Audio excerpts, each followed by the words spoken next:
So, welcome to Open Air Gallery and to this poetry book presentation and discussion. So today we have Hanna Komar with us, who is a Belarusian poet, writer, translator, and performer, currently based in London, moved there from Belarus in 2021, and member of Belarus and recipient of the 2020 Freedom of Speech Prize from the Norwegian Authors Union. Is now working on her PhD, exploring how poetry can give voice to women's experience of domestic abuse and state violence, and how it opens space for resistance, which is my favorite part. And my name is Gulina. I work as marketing and communications and content producer here at Open Gallery. I'm from Belarus as well, which is why I wanted to have this event. And my background in Belarus was in independent media and independent environmental organizations and environmental activism. So today we'll talk about poetry, about resistance, about solidarity and strategies of working together for hopefully a better future. I think this event also works really well with the current exhibitions that we are having. It is called Self-Defined, New Stories from Archives. And it's focused on the east of Europe, in particular Ukraine, Poland, and Latvia.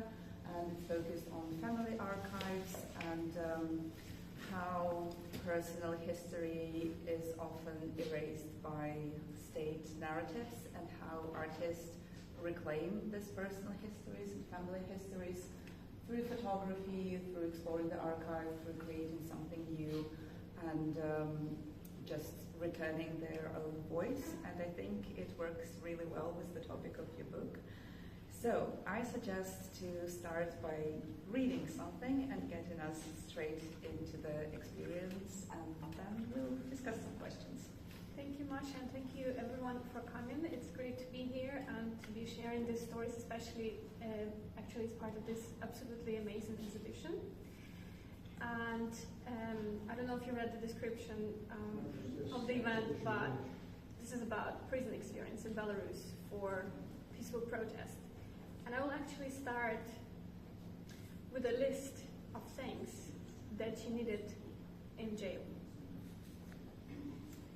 What you should take to prisoners or must have for 15 days of arrest. Clothes, etc. Underwear, 2 pairs minimum. Socks, high. 2 pairs cotton, 1 pair warm. A t-shirt that you can tuck into trousers, thin, to dry not too long after wash. You sweat from stress, and the mattresses in a Krestina, the name of prison, have a very unpleasant smell, and it feels disgusting to touch them with your skin. 1 long sleeve, 1 short sleeve. Comfy trousers. Keep it in mind that the laces will be cut. Warm sweatshirt or a hoodie. A hoodie is preferable, as the pillows in a Krestina prison stink, and they may be lice. That's comfortable and not too hot to sleep in. Slippers for the shower and elsewhere, as the inmates' shoelaces are removed from their shoes, and it's really uncomfortable to walk the stairs and to the toilet. A wireless bra for women. Bras with underwire are taken away at the inspection, and you have to keep your hands behind your back in the presence of males. That is a very, just throwing us into the ocean there, which is an immersive experience that we need. And I think that leads us to my first question is, the context of how this book was created, because I'm aware that not many people know about the situation in Belarus or the history of Belarus. So if you could tell us a bit of, the book was written in 2020 or about 2020. So what was happening? What was the context? Yes, so the events in the book were happening in September 2020. And that was like a very important time for us in Belarus, because it was the 5th presidential election in our contemporary history. And what we thought would be just another hopeless and meaningless election turned out to be hugely, like a huge breakthrough, because a lot of people kind of were watching. We ourselves finally could see that the government was not the government we wanted to have, and but the election results were, of course, falsified hugely. Like 82% of votes were claimed, while we could prove that 55 to 60% of voters at least voted for Svetlana Tikhanovskaya, an authoritative candidate. And so the huge protest then followed, and every protest rally was accompanied by mass detentions. And this particular episode happened on the 8th of September 2020, when Maria Kolesnikova, who was one of the leaders of the protest and a big symbol of resistance as well, she was detained, and we organized this protest, little protest action in her support, and there were lots of women there, and usually patriarchy kind of played on our side in the sense that the police would aim to arrest men, and women would often be let go, kind of, okay, we're not afraid of you, you're not a threat to us. But on that evening, because there were so many of us, and what happened is, so we were just walking, and the police encircled us, and they wanted to take the men, and we were hiding them behind our backs, and we were like, you're not taking them. Who are you? Why are you telling us what to do? And so they, in the end, after a lot of mess, they received the order to detain women too. And so among 120 people detained on just that one evening, probably 70 to 80% were women, which was kind of a very turning point, because since then women were arrested and detained and jailed purposefully. And I think we also need to add to the numbers. So the protests, when we say they're the largest in our history, it means hundreds of thousands of people being on the streets. And it also means protests happening literally in every city, in every town, in small villages. You would have 5 people protesting and standing outside, which never happened. So literally it seemed like everyone was involved. Yeah, and then which means that everyone was punished as well, because then in just 2020, about 30,000, just imagine, 30,000 people went through arbitrary detentions.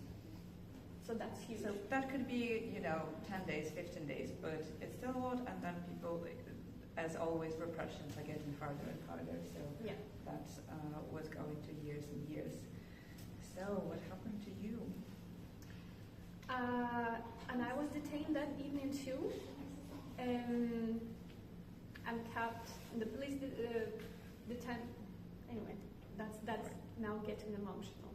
Although it was 6 years ago, but it's still emotional to talk about it.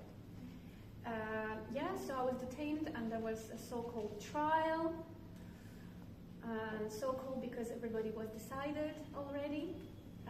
I was just there to listen to the verdict, and I was jailed for 9 days. And but I was there. It was very traumatizing, because I compare that violence to domestic violence that I experienced as a child. It's like you're locked as a child in the family. That's not a safe place. And then you're locked in a prison cell where you're also not in control of anything but your own mind. So as a writer, as a poet, I saw, well, this is a unique experience, and we all thought that was going to be over soon. We were going to win, the dictator would be gone, and it would just be history. So I was like, okay, I'm a writer here. This is a unique experience. I can see this from inside. I can document it. And also it was a coping mechanism, because imagination is what we have when everything else is taken away from us. So I was observing, and I wrote a diary. And so this book consists of that diary. It's like a backbone. And then when I was released sometime afterwards, inspired by Svetlana Alexievich and her polyphony of voices, I collected voices, the other voices too. I interviewed about 15 to 20 people, men and women, but mostly women, who were there on the night of detention. Some of them were let go, so they returned home, and that was a very interesting experience. And those, like my inmates who were in the same cell with me, and the other women who were in the same prison at the same time, and the element usually missing from prison memoirs is the people outside the prison walls. Because imagine, when one person is detained, it's a huge ripple effect. You have friends, you have family, they don't know where you are, they're looking, you were in the police the stations, then you're looking what prisoner you were taken. They're preparing care packages. It's a huge thing. And I can relate to that because I was lucky to not be detained, but my friends, my colleagues, people I know were detained, and so I went through this outside experience of trying to figure out where they are, because you have no information in which police station they are. You have no information how to help, whether this help would be received or not. Writing all the letters, all the messages, all the postcards, and hoping that they reach those people. And then meeting people from prison is again a separate experience that almost everyone in Belarus has. So I think, and I appreciate how difficult it is to talk about it and how traumatic it is. And I cannot imagine how it was to work on this book. How did you come up with the structure? Because I don't know if you've already had the chance to look through. So we have different colors, we have different font sizes, we have some censored parts, some black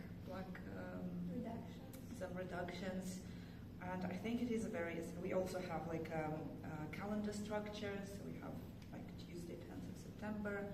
So yeah, could you talk, how did you work on it, how did you come up with the structure of the book, and how did you organize those voices into one narrative? To be honest, when I was reading Svetlana Alexievich, at some point, the Womanly Face of War, that book about Soviet women's experiences during the Second World War, and I noticed that at some point they all kind of blurred into one voice. I could not remember separate stories. And I thought, I want to find a different approach, that when the reader reads these stories, they can kind of distinguish them. And also, so I wanted the book to have a lot of space, physical space. Because also it's a challenging experience, and I wanted the reader to have the space to breathe and take breaks. So it was kind of a caring approach, yeah? And then my friend designer came up with this idea of having two colors, the red for my story, and my story is also written, because it was a diary, it's written with proper grammar and punctuation.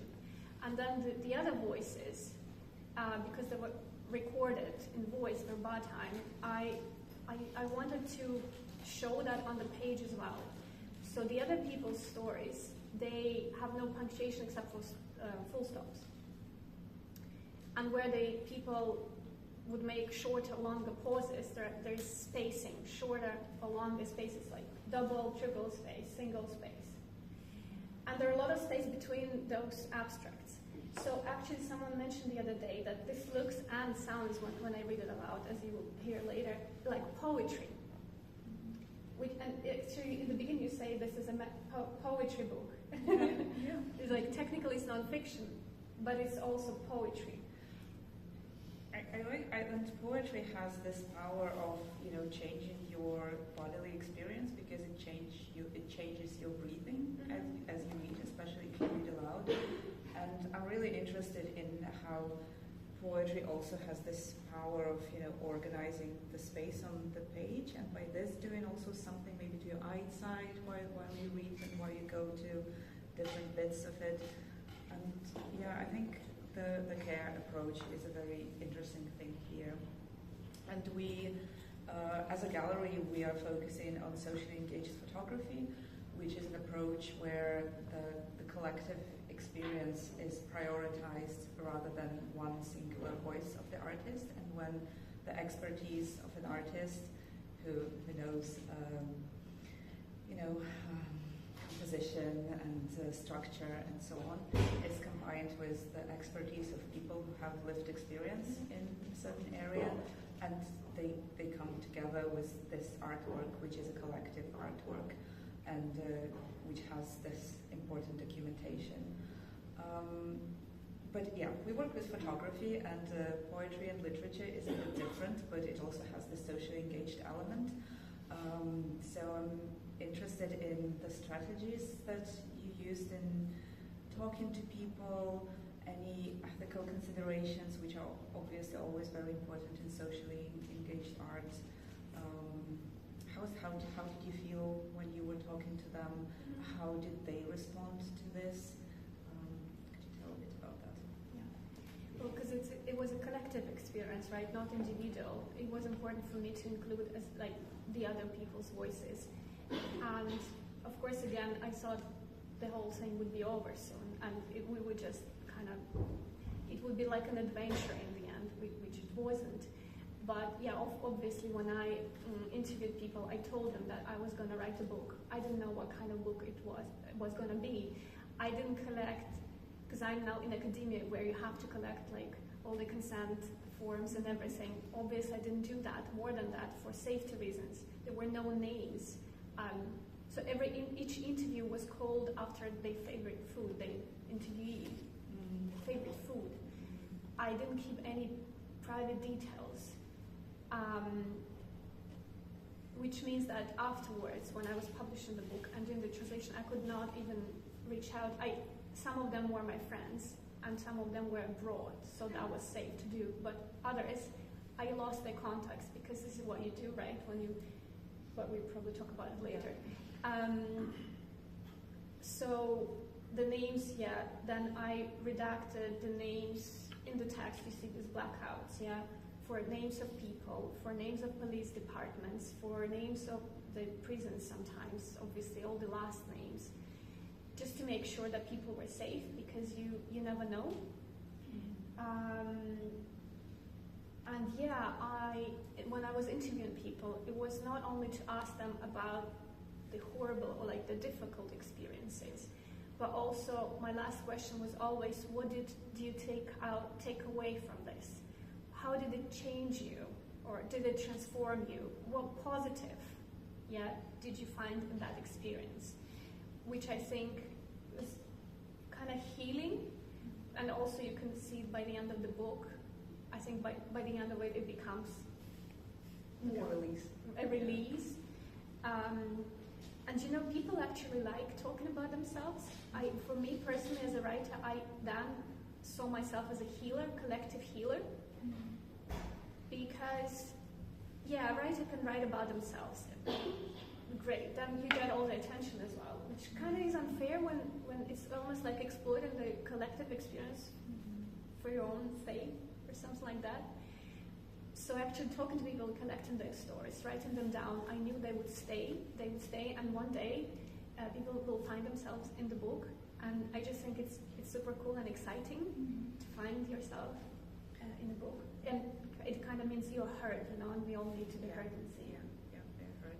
What were their responses about, like, what did you take away? What was the strength of it? What did they say? Shall I read one? Yeah, that's my favorite one, because it's just like a quintessence of that experience, because women's protest was a huge part of the collective protest, and this girl we were in the same cell for 4 days, and so this is what she shared.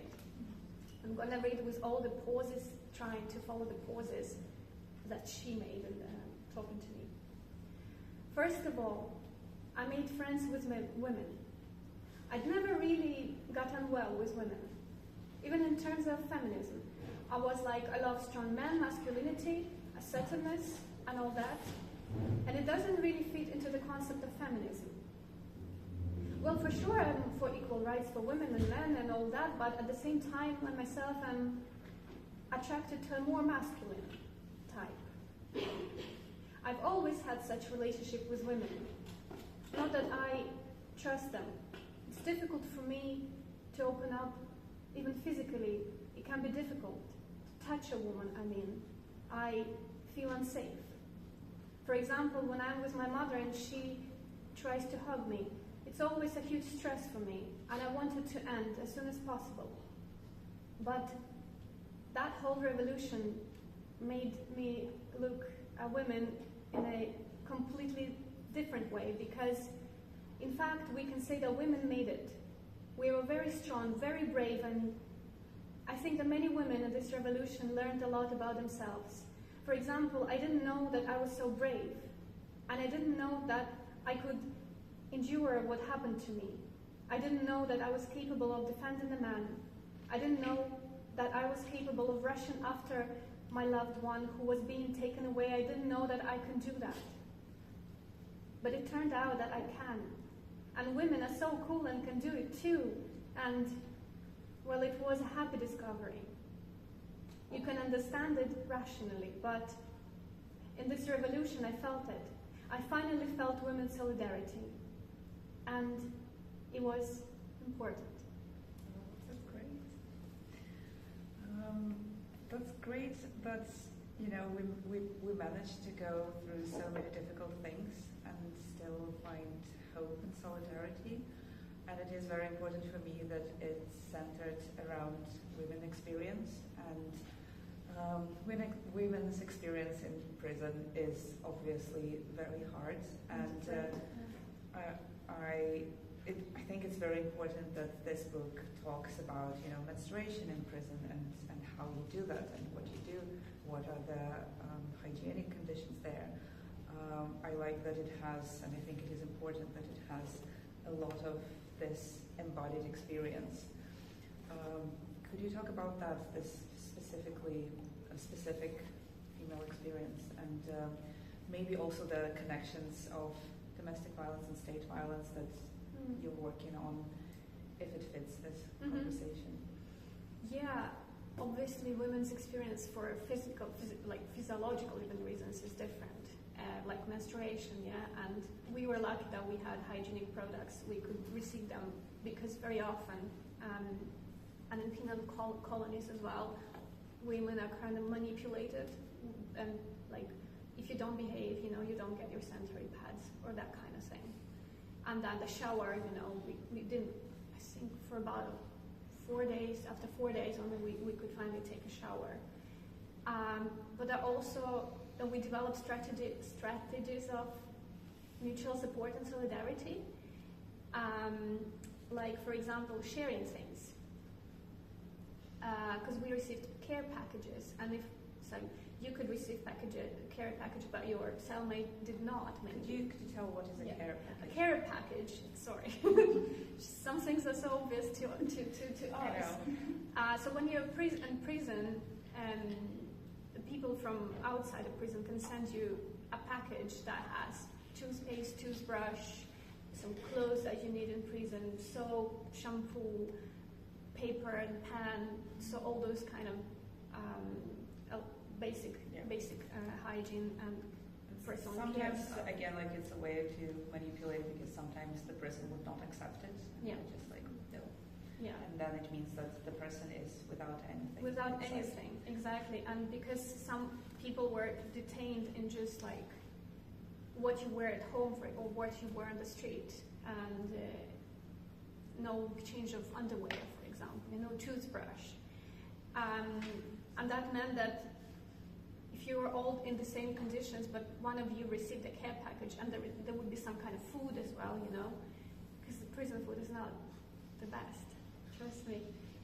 And what was great, because we were all there on the same side, we shared values and ideas. We took care of each other, and if you receive a care package, you share it with everyone. It's not like you're just sitting in a corner munching, or it's my toothpaste. Underwear was shared, obviously clean underwear. So everything, and if you don't mind, I will read out another excerpt about this. You know, I didn't see things as mine. It was all shared. When we arrived, we were unpacking, and maybe on the second day we decided to sort things so that everything had its own place. And somehow we began to put everything in one place, because anyway we kept it all together on the table. The food and stuff, So personal things became shared. We also had common shelves with pens and paper, toilet rolls, and some household supplies. Well, because again, some received a care package, others didn't. And you didn't want to be stingy in those conditions. We had a shelf purely for books. Everyone put out what they had because some girls read very quickly and we exchanged books. So it was easier to put everything in one place for some kind of order. I love that. And also I love that moment when people from the outside were writing messages on menstrual pads. Yeah. Because because every care package has to go through inspection, but if it's a man doing this inspection, he might be repulsed by menstrual pads, so you can sneak a message on it. And I think it's horrible on one side, but also it's humorous and funny and clever. And I love this again as another strategy for solidarity. Yeah, and then we read together, and one of us would be reading aloud. I don't know. It was, it used to be such a tradition, right? People would gather together, and someone would read aloud. Tell stories, and that's so lost. And it's incredible that in those conditions, we had that. We were talking all the time, talking about very personal stuff that you don't even share sometimes with friends, but because in those conditions, like therapy, first of all, it was a way to escape from that reality of prison somewhere else, different, but also to share, or just reading aloud. We would take turns in reading aloud, and it was just extremely, extremely moving, or sing songs. Yeah. Very, very communal practice. Very communal, or braid each other's hair. Yeah. That was like grooming. Yeah, but because it's interesting that we were reading this book about bonobos. Yeah. And then we were grooming each other. So there is like all these connections. Well, and care as well, and singing and reading together is what people have been doing all the time, and for some reason we stopped doing it, and we should get back into doing it, without the prison experience. Absolutely, better without. Yeah. I wanted to maybe get back to the writing strategies, because I'd like to position your book into the wider narrative of documentary poetry, as I'm personally very interested in documentary poetry. And I want to share 3 examples here. And the first example is a poem Holocaust by Charles Reznikov, who was basing it on the documents on Nuremberg trials and other Nazi trials, and giving voice to the victims. So he's not using his own voice, he's not using his own words, he's only telling the stories of those people. Then I love the example of Muriel Kisser, who wrote Book of Dead in 1938, and it's about the largest industrial disaster in the United States, where a lot of poor migrant workers died from mining disease, from silicosis. And she interviews their relatives, she interviews witnesses, and she absolutely uses her own voice. She has a position on this, she was a socialist, so she judges here. And then there is a poem Zong by Nurbese Philip, and Zong was a slave owner ship which actually sailed from Liverpool, and a lot of enslaved people were murdered during their voyage through the Atlantic. And the only way why we know about it is because the owners of the ship made an insurance claim, because they treated those people as property and as damaged property. And this is the only surviving document, and the poet who is working with this story is just taking words from this one surviving document and rearranging these words and sounds and thinking, how do I write about this unimaginable, horrible experience? So these are 3 different strategies, and so you're also using some documents and found poetry, the official list of things that are allowed to be taken, the messages that other people were sending. Again, if you want to talk about these strategies of documentary poetry, because again, like for me, it's poetry. Is that connected with archives, or? Maybe we can link to the archives later. Okay. Yeah, because it's interesting that you keep talking about poetry, because Yeah. I think because for me you are a poet, so everything you're doing is poetry. Yeah, I mean, I don't know, you listen, do you think does it sound like poetry in a way when they read it out? Yeah. Or maybe in general, like not necessarily poetry, non-fiction, creative non-fiction. Yeah, there's definitely collaging. Yeah. It's collage and montage. It's like doing a documentary movie, yeah, but in text. And I think that technique of spacing instead of punctuation is a huge thing for that. Maybe, to be fair, in the translation, probably this is a bit lost, which is kind of sad. Well, first I should have mentioned that the original is written in Belarusian and Russian, so in two languages that we speak in Belarus. Because it's the documentary writing. Like my text is in Belarusian, that's my choice, but then everybody had the choice what language they wanted to share their stories in. And it felt right because, we already endured so much violence that imposing a language on somebody would be even more violence. And in my documentary writing and documentary poetry, and I just never do that. But it's a bit lost in translation. Obviously. Then maybe we can talk about the challenges of translation, and maybe something is lost, obviously, maybe something is discovered as well. How did you work on the translation? Yeah, because we didn't get any funding. We applied for funding and we didn't get it, but we still wanted to. By we, I mean myself and a good friend of mine, writing translator John Farndon, who said, these are important stories, let's translate it, let's tell them. And I thought, okay, this is re-traumatizing, this is difficult. How can I do it in a caring way? So what I did, I would translate 1 page a day. Because I thought, I can do 1 page a day. That would be take me, 4 months? And I would translate 7 pages and take them to John. We luckily live in London. And he would read them aloud. We would go through that, discuss what needed to be changed, and change it. And his approach is actually decolonial, which means he says, look, this doesn't have to sound perfect in English. It can't. First, this is verbatim. Second, you're not a native speaker. And these people are not native speakers. So you kind of don't have to fake it, yeah? And third, we only change, even spacing, we try to preserve it as close to the original as possible. I only changed it when that kind of spacing didn't make sense. Yeah, distracted from the message. And yeah, so. I like that we have a glossary. Also, again, if someone is going to read the book, so don't worry, he'll have everything explained. You have some context. We have a glossary because we have the Belarusian words. Yeah. Some of them in the English translation. There is a glossary. There's a note on translation and on transliteration. All that. And so in the end, because for me it's just, and for a lot of Belarusians, we're kind of tired of this, of telling these stories, and we would like to move on, even though we can't because it's not over. But when someone out of that reality looks at it, they see a literary work, which gives a completely different angle. And so because John is a great translator and writer and humanist, and also a friend, he would, during the translation, he would show me the strengths of this work as a literary work, as an artwork.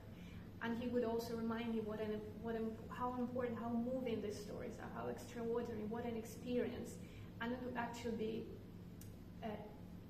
encouraging and also supportive, so it ended up, instead of being re-traumatizing, actually being healing. I like that you mentioned that the translation is decolonizing. So maybe again to link it back with the exhibition, what are your views on decolonizing strategies in particular for Belarus, but maybe for the Eastern European countries, maybe in general? For me, in this context, decolonizing means telling our own stories in our own way. Well, first, Belarus is always overshadowed by Russia. And when we talk about Eastern Europe, the first thing people know is usually, and they say, oh, means Russia. And that happens, so with this, it happens with women as well. Women experience are often decolonized because someone else tells about our experiences. So decolonizing in this context is reclaiming, because in 2020, this women's movement, I don't know if you know much about it or if you saw the pictures, but it started on the 12th of August with women wearing white clothes, coming to the Komar market, this little square in the center of Minnesota, that would be wearing white clothes, and they would be holding flowers. And that image, very feminine, was, and is still actually criticized mostly by men, surprise, but actually some women and researchers and philosophers as well, as reinforcing this feminine image on Belarusian women, and kind of that they would be sometimes saying, oh, we are here for our families, for our children, which also be said, oh, this is not a feminist revolution, this is just reinforcing this patriarchal discourse. But then another argument is that, well, they were exercising the agency, because you make a decision to get there, you're risking, and then still you make a decision. It doesn't matter what you're wearing. It's just, it's props, basically.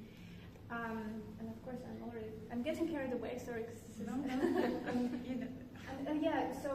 So instead of letting, some philosophers or researchers, some academics or politicians to interpret who we are, what was driving us, and what we're experiencing, we are telling our own stories. We're like, you know what?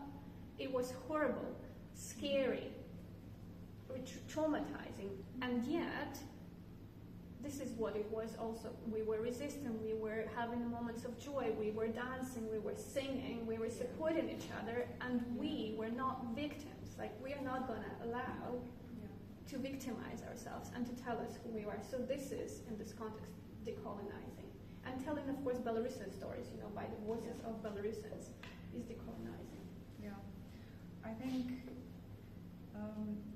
flower can be interpreted as a very feminine symbol, but it has been a symbol of protest for a very long time as well. And it was just us using the universal symbol of protest against violence as a flower, but plants are also quite resilient. And it strengthens the fragility, it strengthens vulnerability, because being vulnerable doesn't mean being weak, right? Yeah. It's actually quite the opposite. And it was, because you're putting your body there in the street, and anything can happen. And people did lose their lives, unfortunately, as well. And maybe it was 6 years ago. And obviously, a lot of horrible things are happening in the world all the time, and we see new horrible stories on news all the time.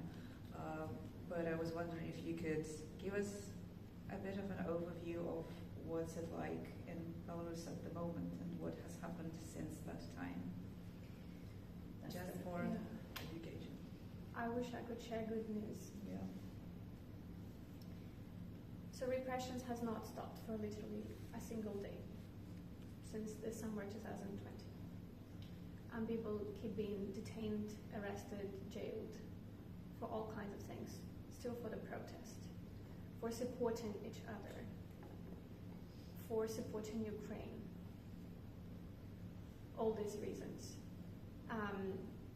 Some people have been released thanks to the negotiations of the US government and the Belarusian regime, but then new people are arrested.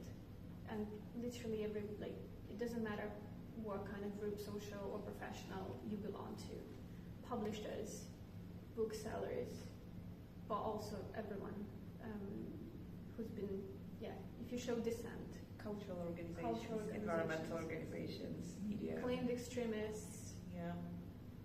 And that means if you follow them on social media, or if you gave an interview, or if you've ever been a member, you're at risk.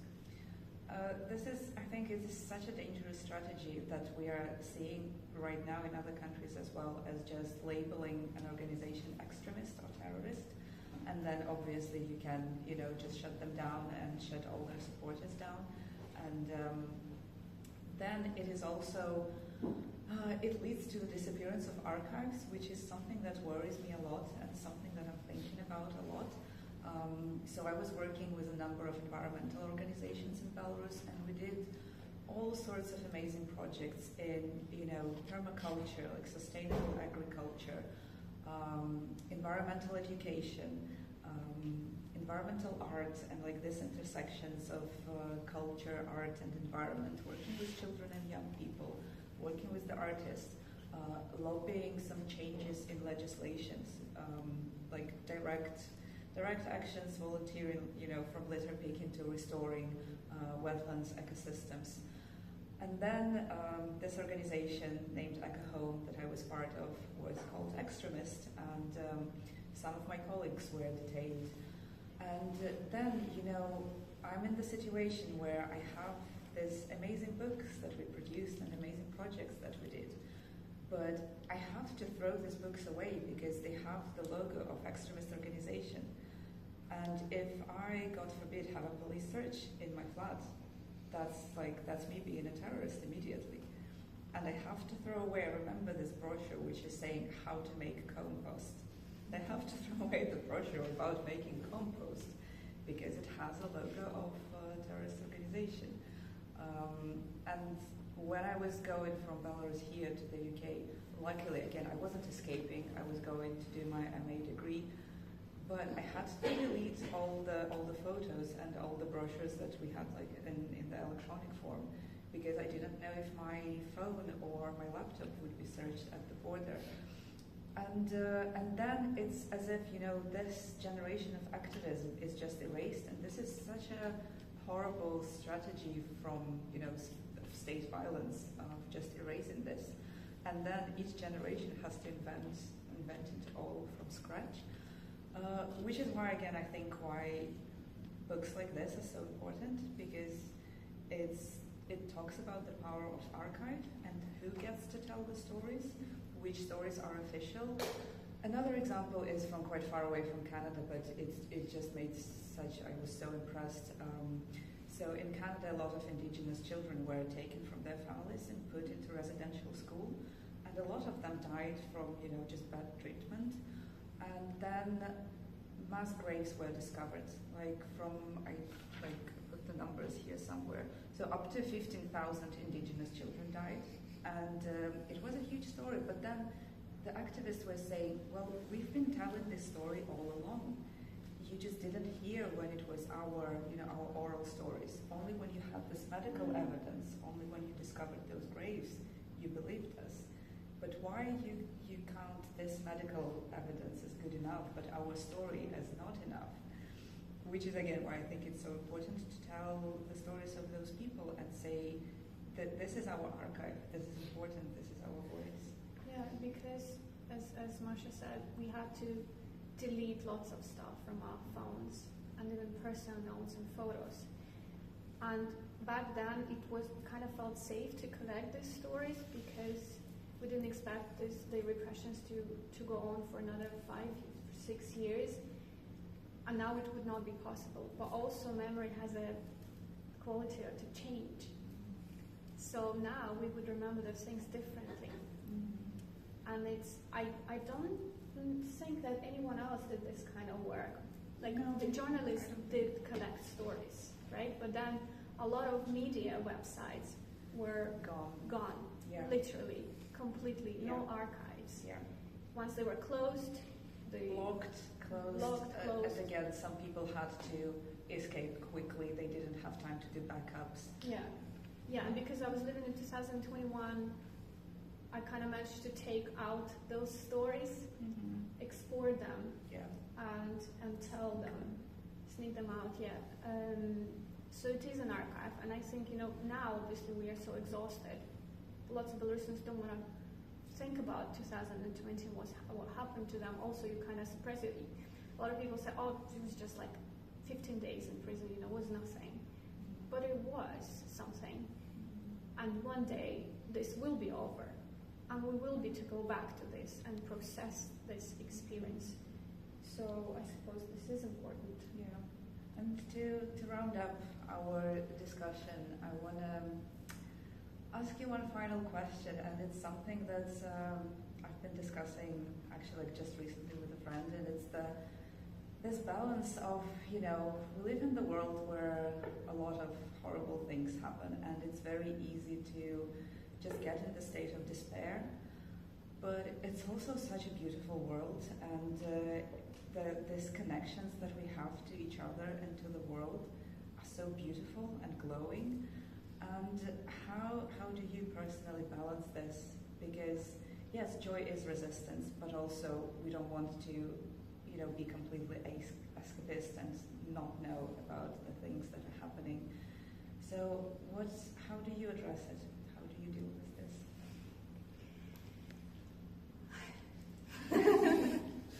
And I know that it's a question with no answer, but I think it's important to talk about it and to somehow hold this duality inside. Yeah. Well, sometimes I don't manage well.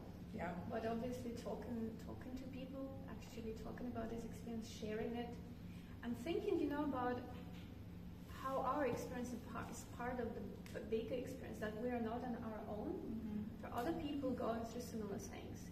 Even, I often say that this book is not just about Belarus.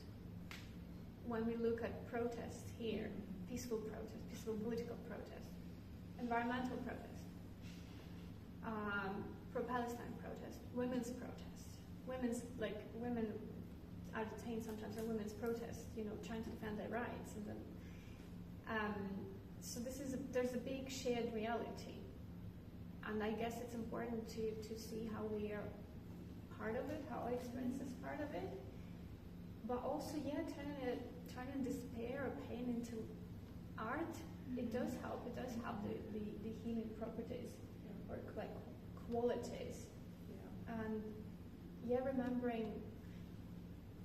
I often imagine the better future, like a moment when this will be over, and I will be celebrating with the other people, knowing that I've contributed to the positive change. So that knowing that I didn't stop, I didn't give up. And I just really keep that moment in mind as a moment of celebration. Mm-hmm. I always do that, like with the PhD, when I'm desperate. It's like, I can't do this anymore. I'm thinking of the moment when I hear, congratulations, Dr. Komar, you passed. Yes. And this, I literally keep in mind the moment when we can go back home and celebrate and we are dancing on the streets like. I think it is important to have this utopian image, even if it is utopian. It doesn't have to but be. That's how we move towards it. Exactly. By imagining it. If you can dream about something, you can get there. Yes. Shall we do some reading? Yes. Okay. So we'll do some reading and then we'll open up for questions. And also you'll be able to get the book. Please get the book. So sometimes this book is heavy and difficult, but sometimes it's also funny, because some of my friends who are really funny. So this is about a tiny funny bit, one of them, about how the trial was going on. What was the trial like? A weird crackling Skype. I didn't hear a damn thing. My witnesses didn't show up. That mangy old goat read something from a piece of paper. Are you mad? What resistance? I weigh 50 kilograms.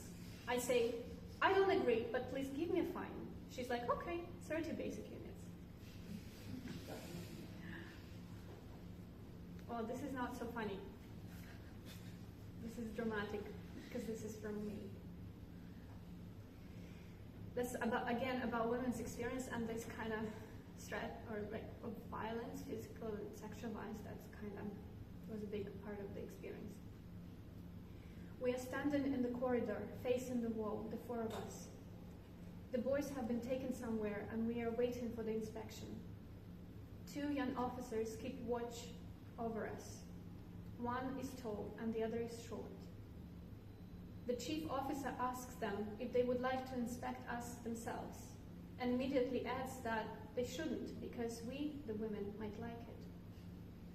Why are these prison guards looking at us and discussing something? Why, you choosing one of them for yourself? And they laugh loudly. We don't find it funny. I'm figuring out how to behave in order to preserve myself. Be more careful, not as daring as on the night of detention. Don't smile at them. Don't look attractive.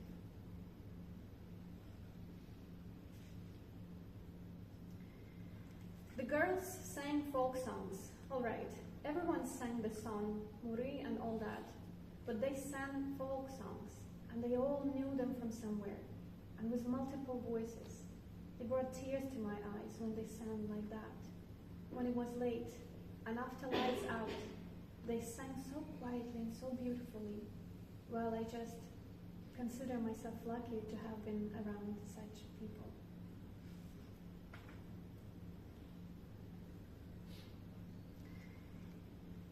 That's about the time in prison. It's endless, and we didn't have a watch and or a clock, and we're again cheering each other up. You are doing your own countdown, plus you're trying to invigorate the people around you, because often the conversations were like, damn, we still have a long time to spend here. And I used my favorite technique. I said, look, the day after tomorrow, X comes out. And the day after that, you come out. And the day after you, I come out. See? So soon and so simple. Then everyone laughed and felt better immediately. Of course, in my head, I was counting the days, but I didn't tell anyone about it. Because what's the point of saying it out loud? You just drag a couple more people along with you.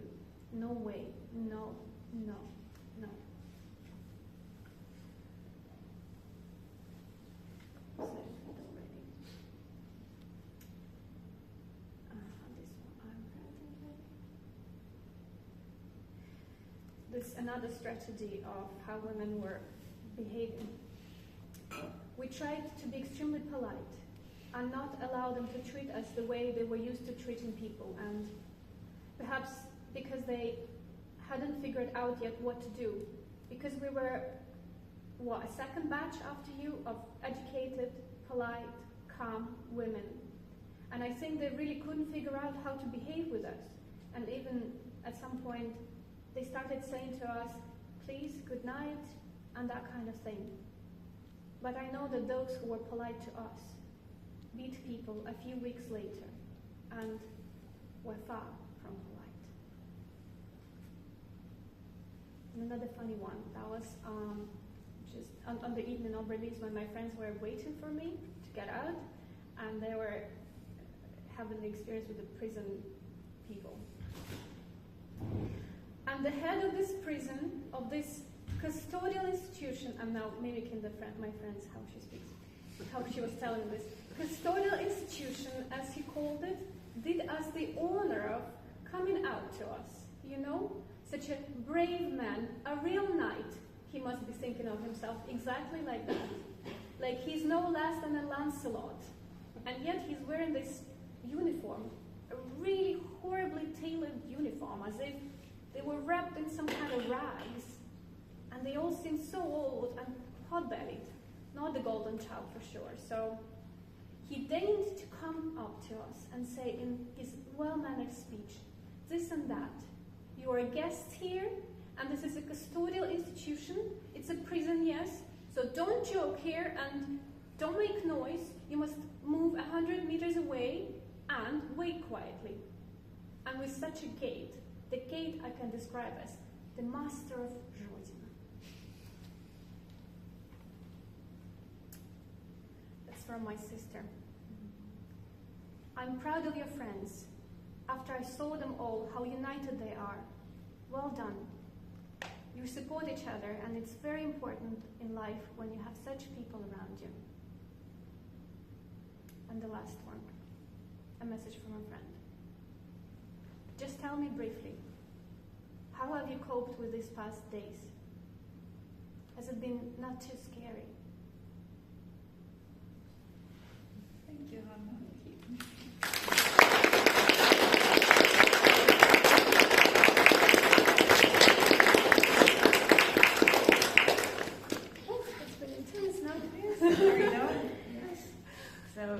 Thank you again. I know how it feels going through the traumatic experience again, so thank you for sharing it with us and walking us through this way and walking us hopefully to care and solidarity, more care and solidarity for each other.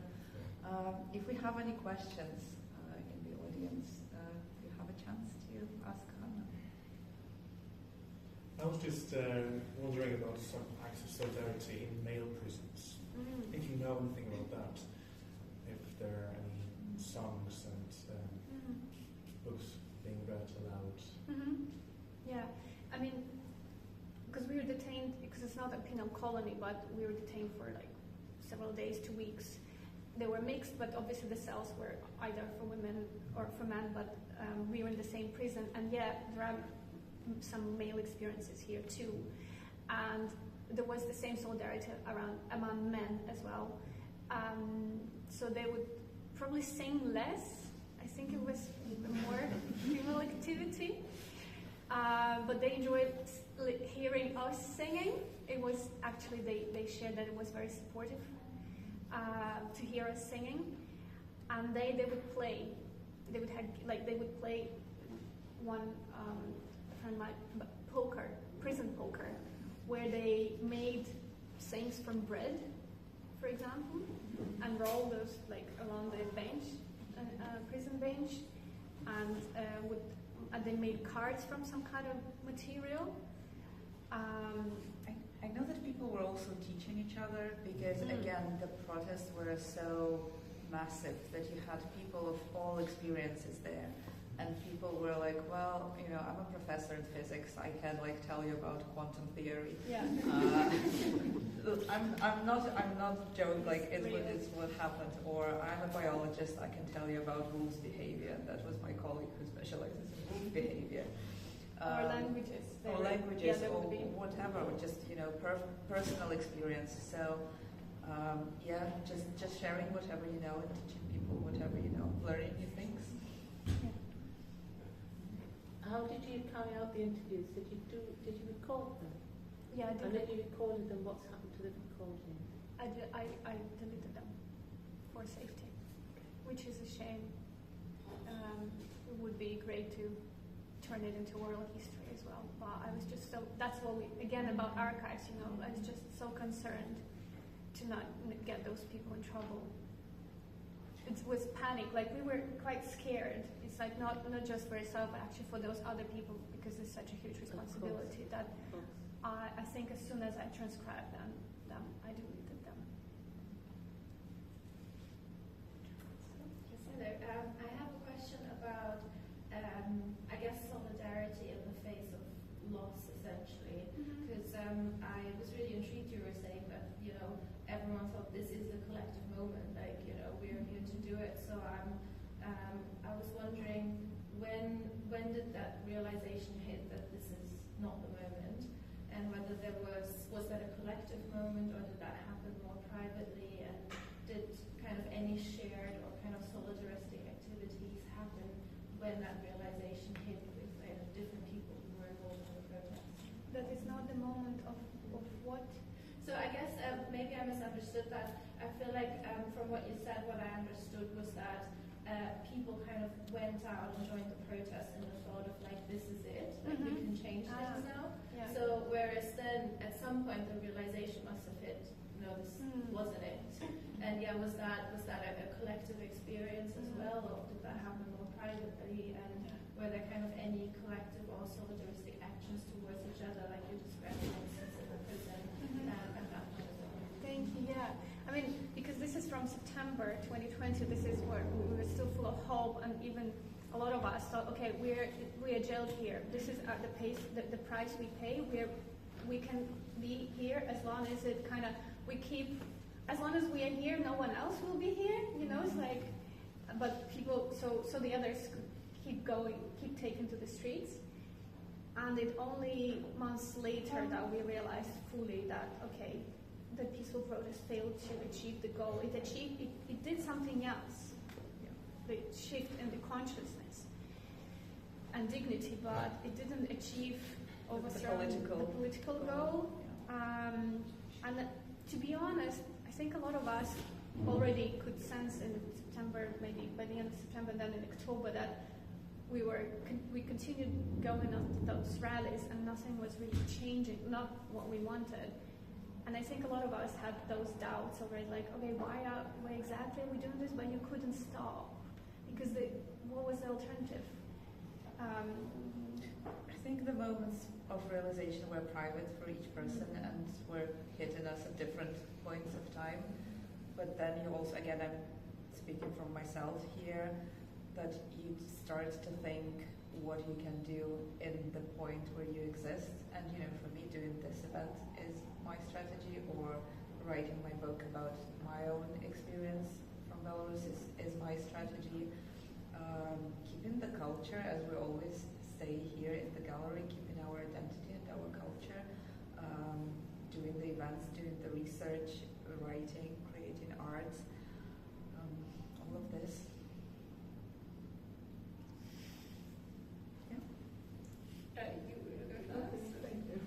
What provoked you for writing? I mean, was it like an idea from early on? Was it your first book with the publisher as well? It's not my first book. I have published several poetry collections before that, and and the idea was because I had this prison diary in prison, writing it, and then when I was out, I thought, I can turn it into a book, and then I realized it was so traumatizing that actually I couldn't write my own story. And to be completely honest, I was grateful to these people who shared their stories. So it was both to involve them, but also to support myself with their stories, because it's interesting how differently we experience the same thing. Some very dramatic way, and others with a lot of humor. And it was both the original and the translation are published by Gulina Press, is a independent, small indie Belarusian publisher based in London. So I was really captivated by that moment when we started talking about archives, and I didn't really think about that aspect of resistance, that we're losing all that because you just have to get rid of all these things. And I'm just wondering, like, in a society which is increasingly surveillance society, not just in that physical sense where the police might come into your house and search it, but also we have to make sure that you don't like whole things, the wrong things on the internet, or like you don't go on the wrong websites, etc. I was wondering whether you see the role of poetry changing as well, and especially of being that kind of poet archivist, in some sense, whether you see that, I don't know, maybe we have a future where we rely on spoken words, and maybe reading a lot more than physical text. How do you see it? I think, poetry, I guess it's not what you think. The documenting is not the first thing, when you think of poetry, it's not what you imagine usually, traditionally.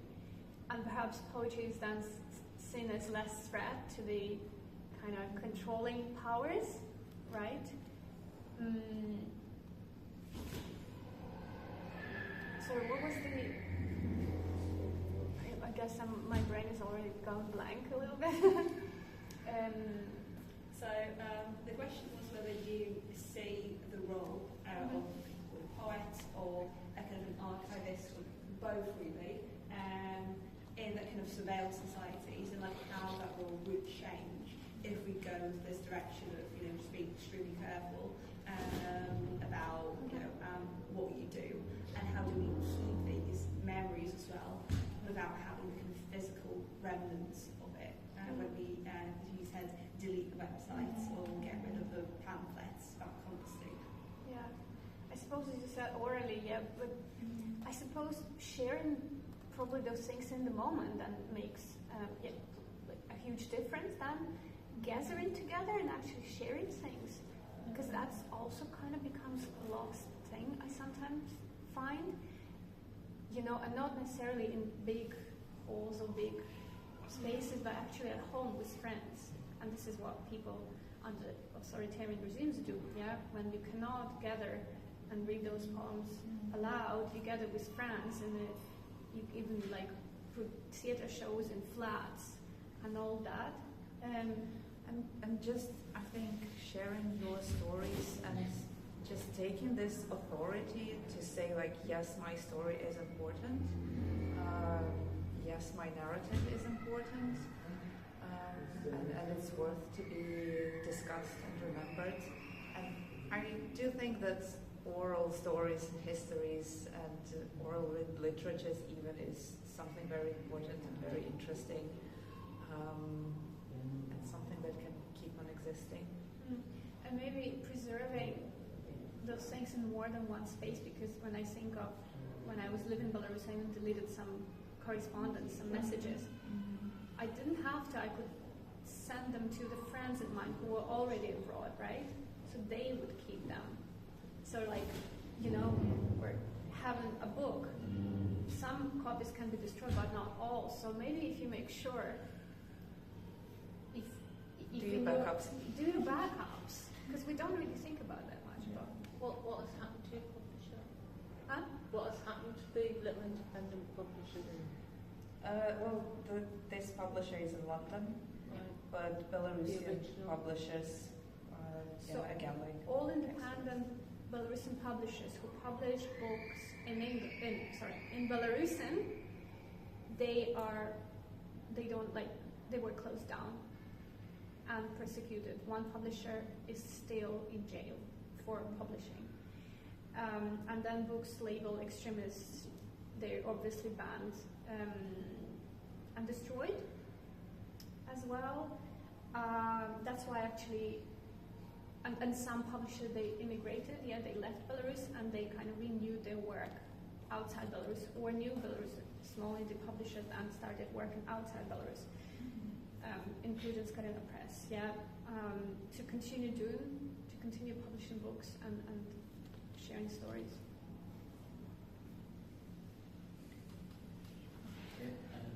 You said you interviewed people who were at the protest demonstration but weren't detained. Were you surprised by how they were affected compared to people who were detained? That's a good one. I wanted to read something out, but I forgot. I was not surprised, but I was moved.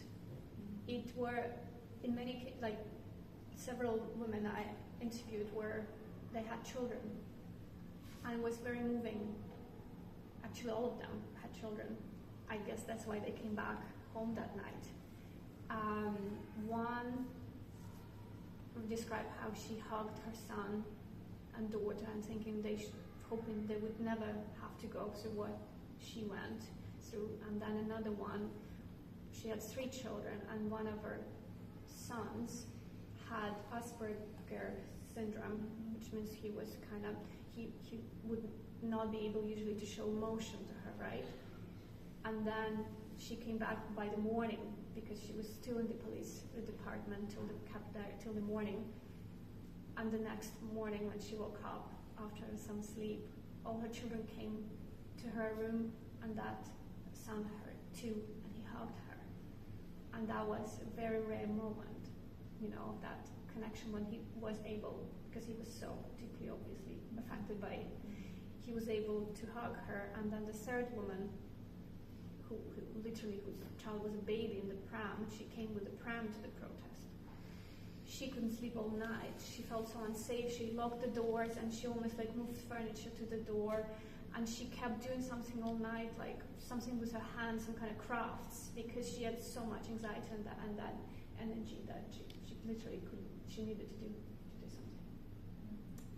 But it's also like the witness trauma that you get, because you know that this violence is happening, you know the story, so even if you're not involved in this, it still affects you. And they all felt guilty, Oh, yeah. survivor's guilt, Yeah. that, okay, we were in jail and then we're not. Sarah?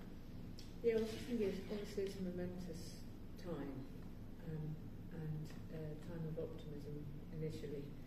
And I'm really interested in the way that you've collected that book and you've structured around individual people's stories. I'm really interested in that idea of how we develop. I think it's a difficult one, isn't it? Because we've got the internet and there's so much stuff going out there, and some of it is true and some of it is not true, and some of it. But how do we develop archives in situations where individuals have are given authority in some way, which is what it feels to me that you've done. And how can we continue to do that, to give individuals experience authority? I mean, you were saying it's because it's published. You feel it's been given some kind of authority. It's a really interesting question, isn't it? I suppose, you know, what's probably the important part of that is collecting different voices. Even sometimes if they contradict each other, it's important that it's not a monolith picture, not homogeneous, because this is not what life is. So maybe that's one kind of approach. It's interesting, this show here, which is this particular photographer comes from a particular part of Poland, and I was talking to a number of people coming to have a look at this show from a different part of Poland, and they were saying, this is really different to my experience and my family's experience of that time. Do you know what I mean? But I think that's important, isn't it? It's recognising individuals' histories as being important. That authorship is important. Not singling out particular experiences more important than the other one, or more correct, if you wish, than the other one. Okay. Thank you all. Thank you all so much you. for questions.